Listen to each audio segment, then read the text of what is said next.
sambil dibuka bukunya, sambil dilihat di depan, sambil dikenalin. Nanti ujiannya itu bahannya biasanya dari buku dan dari yang diajarin. Oke, sama hemangioma kapillare. Hemangioma itu apa sih? Hemangioma itu tumor jinak berasal dari proliferasi sel endotel. Kalau pembuluh darah tuh kan pembuluh darah ada apa aja sih? Arteri, vena, kapiler. Kalau arteri yang kayak apa? Ada lapisan kayak histologi, masih ingat nggak belajar? Ada apa? Tunika apa? Gimana? Terus ada apa lagi? Muskulari. Pokoknya kalau arteri yang kayak gitu ya. Kalau vena tuh yang cuma lapis aja. Kalau kapiler itu cuma kecil. Tuh. Nah ini kalau dibesarin, coba digedein, dia kayak bulat-bulat kecil-kecil gitu kayak kapiler. Makanya namanya hemangioma kapillare. Kalau kamu lihat di buku, lihat contoh kasus wanita usia 27 tahun datang ke dokter, terus katanya di pipinya ada benjolan gitu ya, ukuran kecil cuma 2 kali 1,5 cm, warnanya merah gitu. Terus biasanya kalau luka darahnya banyak ya, iya darahnya banyak kalau sampai luka. Kenapa? Karena dia proliferasi pembuluh darah gitu. Biasanya ukurannya kecil, hemangioma kapillare tuh bisa cuma 0, cm, 0, lah sampai beberapa senti. Biasanya di kulit, tapi bisa juga di kalian bisa bedain ya antara kulit sama mukosa. Kulit itu yang ya kulit yang melapisi seluruh badan kalian. Mukosa itu yang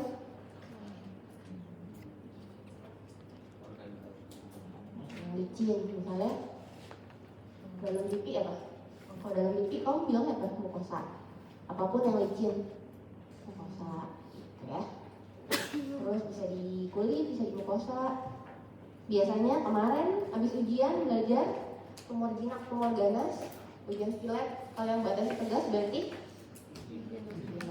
dia tidak bersimpai. Biasanya bersimpai itu kayak ada kapsul tipisnya apa?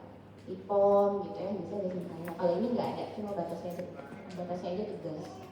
Terus terdiri atas kelompokan pembuluh darah berukuran kapiler, bulunya tipis kecil, gitu ya. Bisa ada trombosis juga. Trombosis apa sih?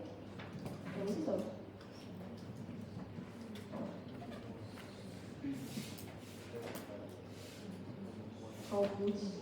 Trombus apa? Ya pokoknya kayak membentuk trombus gitu ya di pembuluh darah. Terus ya itu tadi makros di soliter ukurannya sekian. Biasanya lunak kan tuh, kayak tumor jinak biasanya lunak kenyal, warnanya merah-merah. Khas banget emang hemangioma tuh biasa kalau dokter bedah lihat benjolan warnanya merah, batasnya tegas, lunak. Pasiennya biasanya ya bisa tua, tapi biasa juga anak-anak gitu ya. Bisa udah suspeknya apa hemangioma gitu, karena kelihatan biasanya merah-merah. Terus kalau kamu lihat di gambar epidermis, ingat selalu lapisan ada epidermis. Terus di bawahnya proliferasi sel endotel ya. Terus lumennya ya di bolong-bolong. Kalau proliferasi sel pembuluh darah, lumennya kalau nggak kosong isinya apa? Eritrosit, karena dia vaskular pembuluh darah ya. Oke.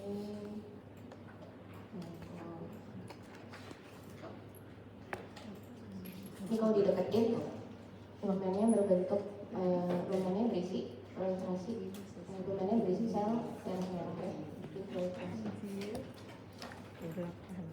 Sekarang limfangioma. Kalau tadi pembuluh darah, kalau limfangioma berarti pembuluh limfatik ya. Ukurannya besar, bentuknya nggak beraturan. Kalau pembuluh darah kan bisa nggak bulat-bulat. Kalau limfatik bentuknya macet gitu. Terus lumennya tampak kosong karena isinya cairan limfo biasanya kosong atau bisa aja sih masih ada isinya. Kalau limfatik biasanya isinya apa? Limfosit bisa suka ada 1-2, tapi jarang sih, biasanya kosong gitu. Terus clue-nya biasanya di sekitarnya ditemukan agregat limfoid. Agregat limfoid apa sih? Ya itu si limfosit atau sel-sel limfoidnya itu membentuk agregat untuk folikel. Kalau dulu udah pernah belum praktikum belajar KGB? KGB kan terdiri atas folikel limfoid gitu ya. Itu yang beneran kalau folikel limfoid itu kalau yang mengandung sentrum dan lain-lain. Kalau itu enggak, ini cuma membentuk agregat aja. Oke, lihat contoh kasusnya. Dia berusia 28 tahun, mengeluh di ketiak ada benjolan. Kalau besar, seiring bertambah usia. Berkulit, biasanya ada kulitnya, ukurannya sekian. Lunak, tidak mudah berdarah. Warnanya sewarna dengan kulit. Kalau tadi yang Bang Yoma warnanya biasanya merah-merah keunguan. Kalau ini warnanya ya cuma benjolan aja, warnanya sama kayak kulit. Gitu. Kalau di kasus kenapa dibilang di lokasinya di ketiak, ya biar kamu cerita aja. Kalau daerah-daerah sini kan banyak kelenjar-kelenjar kita beri sama embun rintek gitu ya. Jadinya makanya mengganggu, makanya dia ke dokter. Gitu. Gambaran umum, saluran limfatik mengalami malformasi saat berhubungan dengan pembuluh vena. Ingat dia tumor jinak pembuluh limfatik, makanya namanya limfangioma. Ukurannya besar, bentuknya nggak beraturan. Terus biasanya kosong rumahnya. Oke. Ini bentuknya aneh-aneh gitu deh. Bentuknya gitu. Terus kosong, ya, bentuknya nggak beraturan. Sekarang papiloma squamosa. Lihat contoh kasus wanita 28 tahun, ada benjolan di telapak tangan, benjolannya permukaannya tidak rata, ukurannya 1 x 1 cm. Biasanya mengganggu secara kosmetik atau secara estetik gitu ya, dilihatnya tidak bagus. Karena biasanya nggak jadi ke dokter di ekstirpasi. Papiloma squamosa jinak apa enggak? Nah, mau jinak ketika squamosa menonjol menyerupai jari-jari tangan. Jadi dia bisa licin, bisa juga gerinjal-gerinjal gitu permukaannya. Kalau licin tuh bayanginnya kayak jamur gitu kan. Nah, lihat ini gambar yang di depan. Kalau kayak gini kan permukaannya agak lonjol-lonjol gitu ya, lapis-lapis gitu. Tapi bisa juga dia licin. Makroskopik tuh, bentuknya polipoid, warnanya kecoklatan, permukaannya bisa licin, bisa lonjol-lonjol. Kalau lonjol-lonjol tuh bagiannya kayak apa ya? Kayak brokoli gitu kali ya. Kalau licin kan licin kayak jamur. Kalau lonjol-lonjol tuh kayak brokoli gitu. Ini kalau habis diekstirpasi, dilihat di PA, dipotong, ya, lihat proliferasi epitel squamosa. Epitel squamosa, ingat jangan bingung kalau ada orang bilang epitel squamosa sama epitel gepeng berlapis itu hal yang sama ya, jangan bingung. Epitel squamosa itu sama dengan epitel gepeng berlapis, atau kamu dengar ya, epitel torak, epitel kolumnar itu tuh sama, torak dan kolumnar itu sama, kayak lebih tinggi. Kalau epitel squamosa atau gepeng berlapis itu sama, ya gepeng banyak lapisan jadi epitel squamosa. Terus dia proliferasi, makanya jadi tebal, tumbuh menonjol gitu ya. Hiperkeratosis nih, penebalan stratum corneum. Masih ingat epidermis lapisannya stratumnya dari apa aja? Lupa pasti. Ya, pokoknya belajar ingetin epidermis lapisannya ada apa aja? Stratum corneum, terus bawahnya apa sampai paling bawah sel. Kalau di papiloma squamosa kamu bisa ketemu hiperkeratosis ya, penebalan stratum corneum yang ini nih yang atas ya, sama yang spinosum, istilahnya namanya akantosis. Kalau digedein yang atas yang tebal itu adalah si hiperkeratotik ya, hiperkeratosis yang stratum corneum. Akantosisnya itu yang bawah.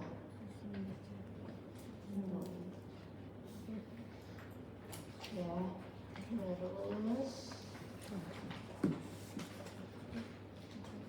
ini bentuknya apa? Ini sebenarnya khas, makanya namanya papiloma squamosa. Lihat bentukannya kayak gini, jari-jari. Itu namanya papiloma totik. Ya, bentuknya namanya papiloma totik. Oke. Sekarang kita lanjut ke papiloma akumunata. kondiloma acuminata ini, dia tuh sebenarnya prinsipnya bentukannya mirip-mirip sama si papilloma squamosal. Tapi kenapa dibilang namanya jadi kondiloma acuminata? Karena lokasinya di anogenital. Anogenital apa? Anus sama ya pokoknya daerah genital, anus sama genital. Kalau ini kan contohnya di anal ya, di anus. Ingetin, pokoknya ingetin kondiloma acuminata lokasinya anogenital. Jadi kalau ujian apapun ketemu kasus gitu ya, lokasinya di sini.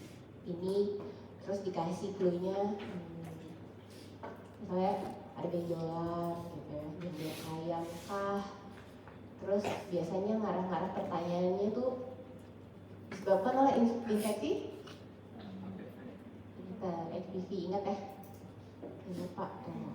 Oke, lihat kasus laki-laki 35 tahun datang ke dokter dengan keluhan ada benjolan di perianal, mirip tuh, mirip kembang kol, warnanya kayak kulit. Terus dia ekstirpasi.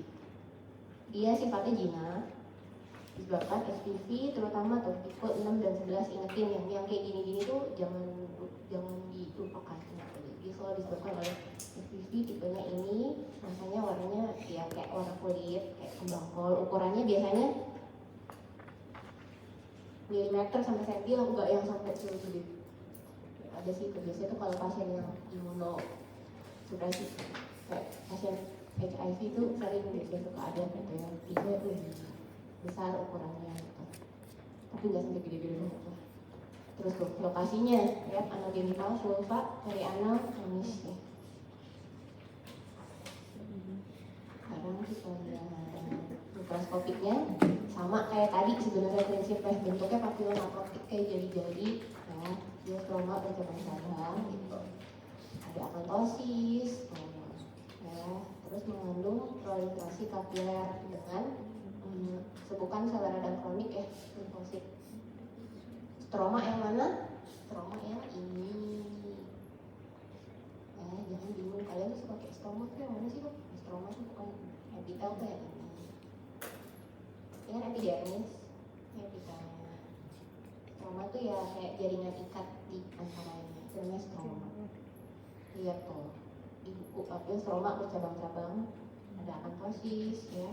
Terus hiperkeratotik kayak tadi yang awal penebalan di atas. Terus ingat highlightnya adalah koilositosis. Kalau kondiloma acuminata harus ketemu koilositosis. Kalau nggak ada koilositosis nggak boleh dibilang kondiloma acuminata. Ingat, koilositosis itu apa? Dia adalah sel yang berinti atipik, inti sel dasar hiperkromatik menyerupai kismis. Kebayang kan kismis? Kismis warnanya coklat-coklat hitam gelap, terus dia keriput-keriput mengkerut. Kalau sel yang normal, anggap deh yang ini nih tuh, kayak gigi masih normal. Si koilositosis itu yang apa? Ini semua koilositosis. Lihat satu sel ini bulat, ya, intinya clear jernih. Sitoplasmanya clear jernih, intinya nih yang hitam-hitam kecil-kecil, yang bentukannya udah nggak jelas. Bentuknya udah nggak boleh, nggak usah, bentuknya aneh-aneh gitu. Ini ada yang kayak gini lah, yang kayak gini lah. Ini namanya koilosit. Kalau koilositosis itu maksudnya banyak. Satu ini namanya koilosit. Sebenarnya nggak terlalu besar sih, tapi di sini gimana besar. Stroma mengandung proliferasi kapiler dan bukan sel radang limfosit. Nih, ini yang normal. Ya, ini yang koilosit, yang jernih-jernih. Pokoknya dari jauh kelihatannya jernih. Kenapa dibilang harus ada koilosit? Karena koilosit itu adalah sel yang sudah terinfeksi sama tadi apa kuman virusnya? Itu barang buktinya kalau kamu bilang kasus ini kena papilloma anak. Sekarang papilloma urotelial. Urotelial, lihat kasus, kalau judulnya aja udah urotelial berarti lokasinya di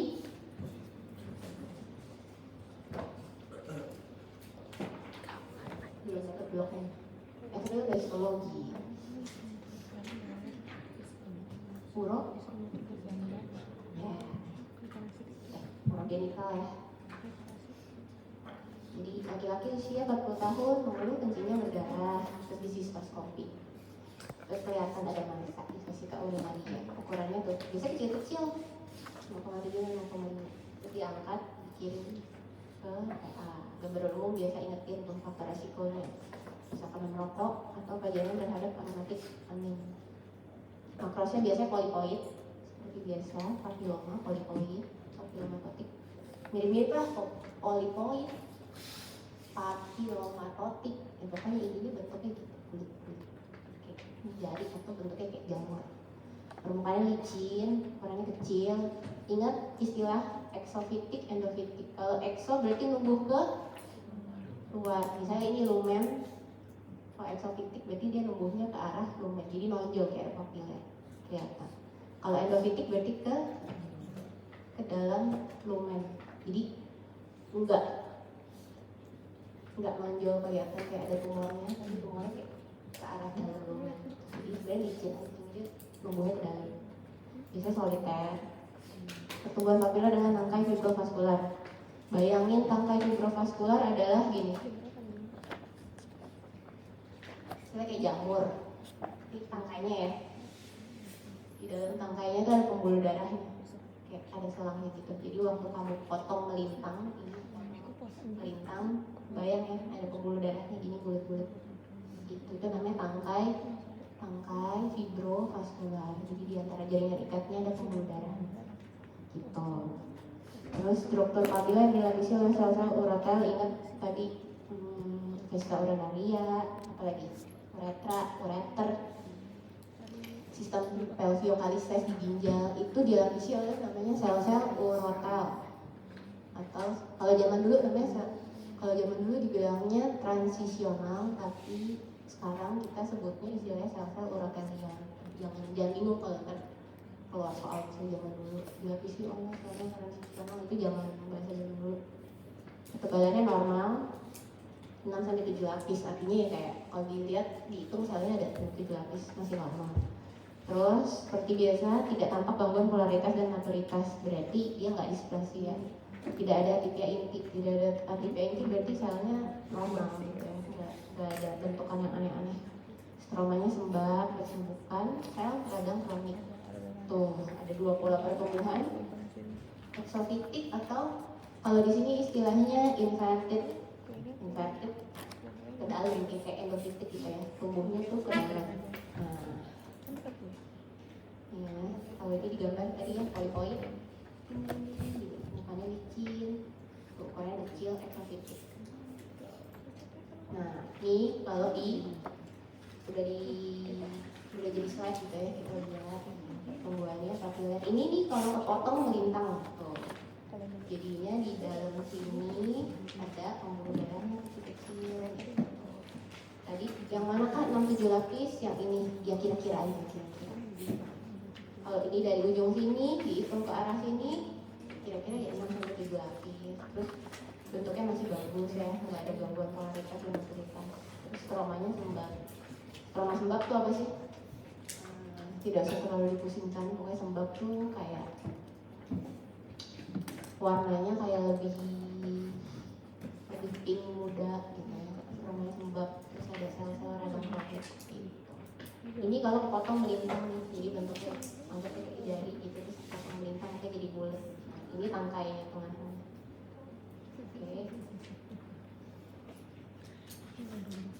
Nah, ini yang inverted. Kalau tadi kayak gini makrosnya, bentukannya waktu diambil sama dokter urologinya, dipotong. Misalnya dia munculnya di vesika urinaria. Ini kan saya kandung kemihmu kulit. Dia muncul exofitik, jadi tinggal dipotong. Kalau inverted, dia kayak nonjol mungkin ya, tapi nggak berbentuk tangkai, jadi masih dipotong, jadi diambilnya gitu. Bayang ya, pokoknya intinya dia nggak berbentuk papiler keluar gitu, tapi dia tumbuhnya ke dalam. Nih, kalau kamu lihat, dia bercabang-cabangnya ke dalam.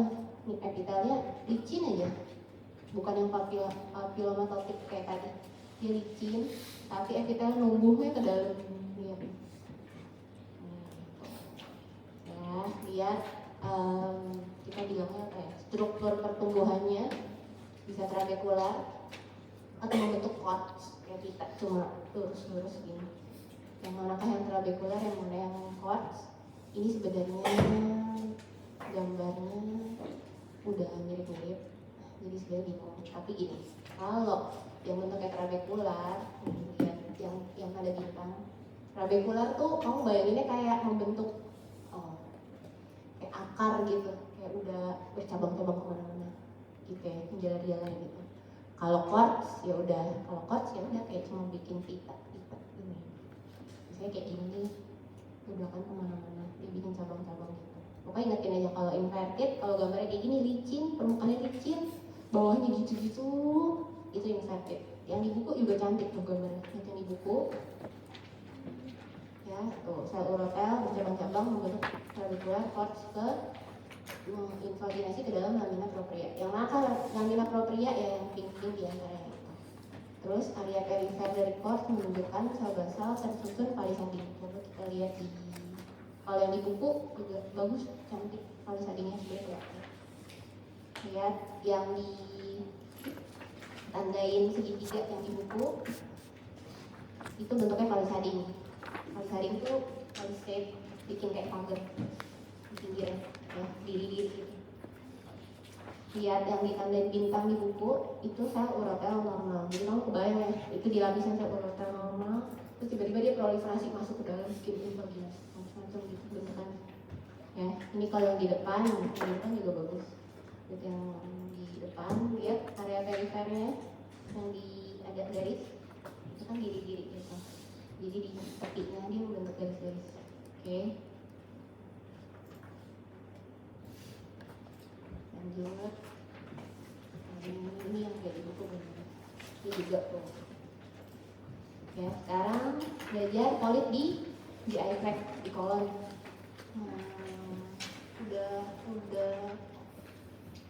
belajar digestif. Berarti PA-nya udah belajar ya. Kalau di kolon tuh ada polip apa aja, inflamatorik, hiperplastik. Terus kalau dia ada displasia, istilahnya langsung berubah jadi agenormal. Sekarang lihat kasus di buku, laki-laki 35 tahun, diare kronis, terus di kolonoskopi. Di kolonoskopi pas dilihat di kamera, ada nodul, ukurannya kecil banget, yang 1 mili. Terus ya udah, diekspirasi, dicopotin, terus diperiksa. Namanya lesinya non neoplastik yang gak ganas. Biasanya berhubungan dengan, ingetin tuh, berhubungan dengan IBD. Biasanya karena radangannya kronik berulang-ulang, makanya bisa membentuk itu. Biasanya ditemukan secara tidak sengaja gitu. Terus kalau di gambar di buku ada polip bertangkai. Ingat polip itu istilahnya ada sessile sama pedunculated. Pedunculated itu ada tangkainya. Kalau sessile ya cuma bulat aja gitu. Kalau pedunculated ada tangkainya kayak jamur gitu. Ya, lihat mikroskopiknya bentuknya polipoid kayak tadi. Ini kalau kayak gini nih, ini kepotong. Oh bayangin jamur dipotongnya, kalau melintang kan dipotong begini. Kalau ini dipotong berdiri, bujur. Jadi kelihatan, nih lihat, ini tangkainya. Ini polipoidnya. Ya, mukosa kolon berbentuk polipoid dilapisi epitel kolon. Epitel kolon apa? Epitel torak atau kolon selapis bersel goblet. Ingat kalau kolon ada kolon, ileum, appendix, rectum, ada sel goblet. Kalau lambung nggak ada ya, cuma kolon selapis. Lamina propria ada sel radang akut dan kronik, makanya namanya polip inflamatorik. Nih, ini adalah dilapisin sel normal, torak selapis atau kolon selapis bersel goblet. Sel goblet yang mana sih? Ada deh yang ungu di antara ini. Lamina propria yang manakah lamina propria? Ini ada epitel, ini adalah lamina propria. Area-area di antara mereka. Ini adalah lamina propria. Di sini kok di dekat ini dibedain ya, udah ada sel radang akut dan kronik. Ingat, kalau kronik limfosit, kalau akut ya ada PMN. Terus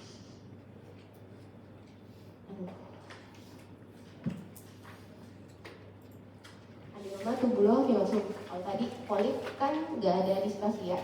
Jadi begitu di epitelnya kamu ketemu displasia, berubah langsung polip itu namanya jadi adenoma. Adenoma tuh ada, adenoma dibagi menjadi 3. Ada tubular, tubulofilosum, sama filosum. Biasanya 70-90% itu kita ketemunya adenoma tubular, kayak saya praktek sehari-hari ya hampir 90% ketemunya adenoma tubular gitu. Tubulofilosum ya ada, tapi jarang-jarang. Filosum jarang banget, hampir jarang. Ini 5% sedikit. Lesi neoplastik. Kenapa bahasanya neoplastik? Karena ada displasia. Ingat apa begitu ada istilah displasia. Lesi neoplastik. Kenapa dibilang lesi premaligna atau prekursor? Karena biasanya sebelum jadi adenokarsinoma, sebelum jadi CA, biasanya awalnya dari adenoma dulu kan displasia. Displasia bisa ringan, bisa sedang, bisa berat. Kalau udah berat, lama-lama dia jadi invasif. Kalau udah invasif, berubah nama jadi adenokarsinoma. Ya, resiko meningkat pada adenoma dengan kriteria di bawah ini. Biasanya multiple, jadi waktu lihat di kolonoskopi ada banyak polipnya, lebih dari 3, terus ukurannya besar lebih dari 1. Dan yang lihat displasia berat, displasia itu ada ringan sedang berat. Makin dia berat, makin dia bisa resiko kemungkinan berkembang jadi adenosea. Terus sama ingetin nih, mempunyai komponen filosum, ingetin. Jadi kalau cuma adenoma tubular, misalnya kamu di kolonoskopi terus dibilang ada polip, terus diperiksa PA, keluar hasil PA nya adenoma tubular, terus kamu balik kontrol ke dokternya, dokternya akan bilang, misalnya cuma ketemunya cuma 1, dokternya akan bilang, oh nggak apa-apa nih, ntar balik 5 tahun lagi kita kolonoskopi ulang untuk MC ulang untuk cek. Tapi kalau kamu ketemu misalnya adenoma tubulofilosum dengan high grade displasia gitu, terus polipnya ketemu 4 gitu, pasti sama dokter langsung nih tahun depan atau 2 tahun lagi harus kolonoskopi ulang untuk ngecek. Jadi meningkatkan resiko terjadinya CA gitu ya. Jadi ini ingetin nih, siapa tahu ujian tuh ya. Contoh kasus udah ya tadi kolonoskopi. Faktor resiko rokok, obesitas, diet daging merah, alkohol, bisa angkanya bisa juga. Terus lihat gambar kayak ini sama di buku nih. Oh, kalau di endoskopi kolon yang di kolonoskopi gambarnya kayak gini ya. Ini makros nih. Kalau kayak gini kan gede. Tuh, ini mukosa usus. Ini polipnya. Ini polipnya tuh. Ini mukosanya kan dikit. Ini ada polip. Polip. Ini polip. Makanya pas diperiksa ada displasia, ya namanya jadi adenoma. Oke. Sekarang yang tubulofilosum. Ingat kenapa namanya bisa tubular, tubulofilosum dan filosum? Ya karena pola arsitektur atau pola pertumbuhan atau struktur pertumbuhan itu pokoknya intinya. Kalau dibilang adenoma filosum berarti 75% komponennya filosum. Kalau tubulofilosum komponen filosumnya sekian. Kalau tubular filosumnya cuma kurang dari 20 cm. Ingetin. Kalian tahu tubular bentuknya kayak apa? Tubulus kayak glandula, cuma bulat-bulat dong. Kalau filos kayak fili, kayak jari-jari gitu.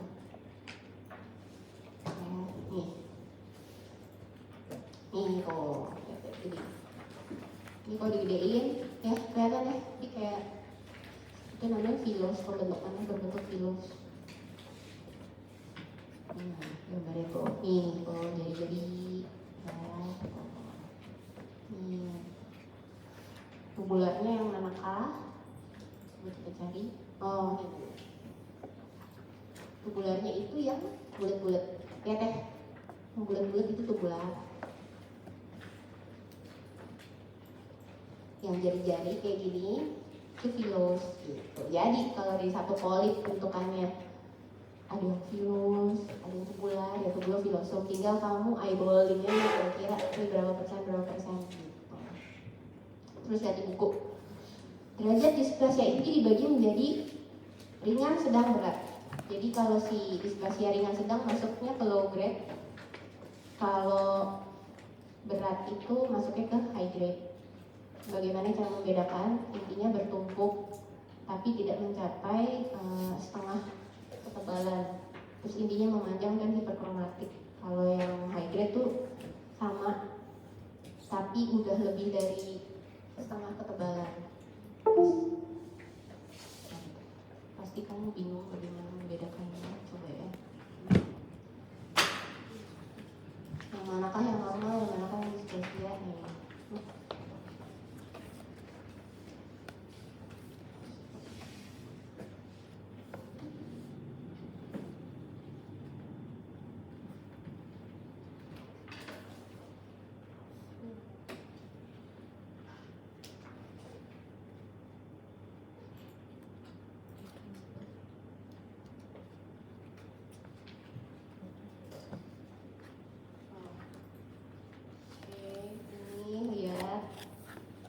Lihat yang bulat, saya. Lihat yang bulat ini. Itu yang bulat, yang tengahnya bolong putih.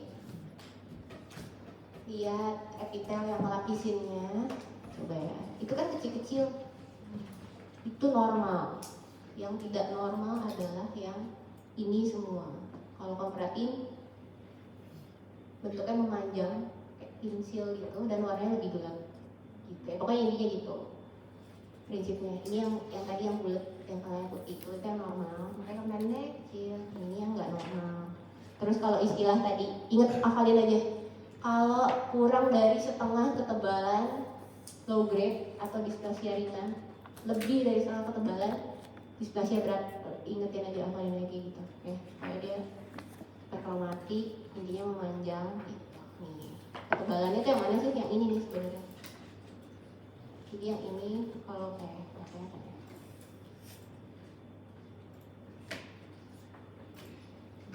Yang ini tuh kalau tadi digedein, si intinya itu biasanya bertumpuk dan maksudnya tuh lebih dari setengah ketebalan. Nah, itu. Jadi kalau numpuk kalau sampai full, jadi high grade. Gitu. Ini udah bener, bagus. Oh nih, ini yang tadi ya, tuh ingat. Kalau low grade kurang dari setengah, kalau high grade lebih dari setengah. Nih, tuh ini yang gambarnya bagus tuh. Ya, nih panjang-panjang, terus numpuk-numpuk intinya. Nah, ini jelek banget. Udah intinya tuh udah jelek banget. Kalau displasia berat. Oke. Ayo cepat. Terus adenoma folikuler tiroid, di tiroid. Lihat tentang kasusnya wanita 40 tahun ke dokter karena ada gejala di leher.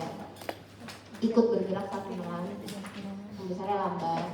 Kalau dipegang lunak, diameternya biasa kecil. Ya udah, terus dibedah, dikirim, dicek. Gambarannya biasa benjolannya di tengah leher untuk bergerak kenyang. Ini kalau habis dioperasi terus dipotong jalannya, tumornya kelihatan untuk nodul gini, soliter, berkapsul, warnanya kecoklatan. Ini sisa kelenjar tiroidnya, ini kelenjar tiroid normal. Ini nodul.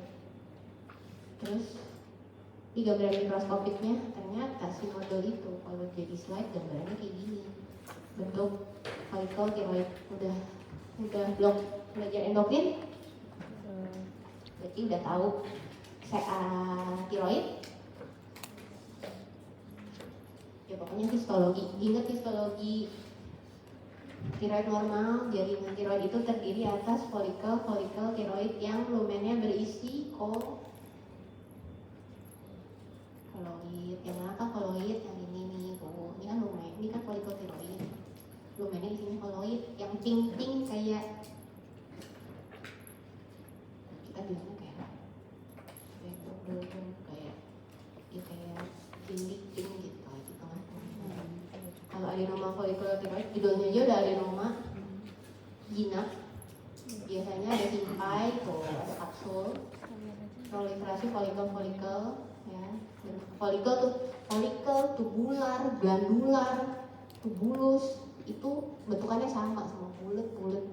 Jangan bingung folikuler. Kenapa disebut folikuler? Karena bentukannya kayak folikel normal, ini gambaran lebih bagus tuh ya, bulat-bulat. Ada kalau di buku dibilang bisa makro folikel, bisa mikro. Ya kalau makro gede, kalau mikro kecil gitu aja. Mikro ya kecil gitu. Ya. Ini folikel normal. Ini yang normal. Ini yang tumor. Kalau di buku tuh ada simpai, ada kapsul, proliferasi. Folikel dengan lumennya ada koloid, polanya bisa makro, mikro, bisa juga trabekular. Trabekular atau solid itu kenapa sih? Ya karena mungkin saking kecilannya bentukannya jadi kelihatannya kayak solid sampai udah nggak ada lumen lagi. Folikel dilapisi oleh sel epitel kuboid atau kolumnar. Kuboid atau kolumnar rendah, kebayang nggak? Kuboid itu kayak kotak, kolumnar tuh sebenarnya kayak persegi panjang. Jadi dia bilang kolumnar rendah tuh ya sama aja kayak kuboid yang dulu. Nah, ini tidak nyata dan ingat tanpa, kalau baca soal gitu ya, tanpa nuclear groove, tanpa vacuole intranuklear, itu berarti kamu clue-nya mau dikasih tahu bahwa dia bukan suatu karsinoma papilar tiroid, karena hampir lebih dari berapa puluh persen, ya pokoknya ini ya, kalau CA tiroid itu biasanya karsinoma papilar tiroid biasanya, tapi nggak selalu, seringnya itu. Nah, gambarannya apa khasnya? Kalau udah pernah belajar dokter, nuclear groove ya, yang kayak ada biji kopi terus garis, sama tadi vacuole intranuklear, jadi bening-bening gitu. Jadi kalau kamu baca kasus dibilang nggak ada nuclear groove, nggak ada intranuklear inklusi, ya berarti maksudnya mau kasih tahu ini gambarannya bukan KPT kok. Ini polanya mikro kalkuler yang kecil gitu. Nih tuh. Terus ini juga tuh kecil. Nih ini adalah yang karsinoma. Lihat dibilang intinya papillary thyroid carcinoma with orphan Annie type. Orphan Annie tuh si Annie matanya meninggal kayak gini deh, bening-bening intinya gitu. Ini adalah karsinoma papillary thyroid, beda kan sama yang sebelumnya tuh. Kalau ini kan bagus gitu ya, nggak bolong. Kalau ini ada vacuole bening-bening, jadi kalau dilihat dari jauh ini udah bening. Terus ada nuclear groove yang kayak biji kopi, ini ada garisnya. Oke, terakhir kisah dermoid itu sebenarnya kalau di Obgyn kita udah nggak pakai istilah kisah dermoid ya. Kalau Obgyn zaman dulu padahal masih 60 tahun pakai kisah dermoid, tapi kita sekarang kalian belajarnya istilahnya namanya teratoma.